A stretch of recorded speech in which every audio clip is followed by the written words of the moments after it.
व्यापारी को फांसी देने नगर मार्ग से ले जाया जा रहा था। तभी रास्ते में एक मछुआरे के जाल से एक मछली सुंदर स्त्री में बदल गई। वह व्यापारी को देखकर जोर से हंसी और फिर गायब हो गई।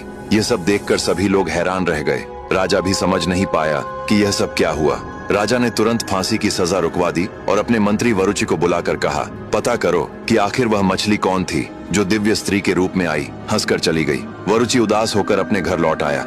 उसकी पत्नी ने पूछा, स्वामी आप इतने उदास क्यों हैं? वरुचि ने उसे सारी बात बता दी कि कैसे एक मछली स्त्री के रूप में आई, व्यापारी पर हंसी और फिर अदृश्य हो गई, और राजा ने मुझे यह पता लगाने का आदेश दिया है कि वह कौन थी। पत्नी बोली, आप चिंता मत कीजिए, मैं बताती हूँ। इतना कहकर उसने अपने हाथ में पहनी हुई एक अंगूठी निकाली और बोली, यह अंगूठी मेरे पिता ने मुझे दी थी। मेरी माँ अत्यंत सुंदर थीं और उनका जन्म एक मछुआरे के घर हुआ था, इसलिए वे समुद्र में मछलियाँ पकड़ने जाया करती थीं। एक दिन समुद्र देव के पुत्र की दृष्टि उन पर पड़ी। वे उन पर मोहित हो गए और एक नौजवान युवक का रूप धारण कर मेरी माँ के घर काम करने लगे। धीरे धीरे दोनों में प्रेम हो गया और उसी प्रेम से मेरा जन्म हुआ। एक दिन जब वे वापस समुद्र में जाने लगे तो उन्होंने मुझे यह अंगूठी दी और कहा, जब भी तुम्हें मेरी याद आए इस अंगूठी को हाथ में लेकर मुझे पुकारना। इतना कहकर उसने अंगूठी को हाथ में लिया और अपने पिता का स्मरण किया। उसी क्षण उसके पिता प्रकट हो गए। वरुचि की पत्नी ने कहा, पिताजी मैं यह जानना चाहती हूँ कि हाल ही में एक ऐसी घटना घटी है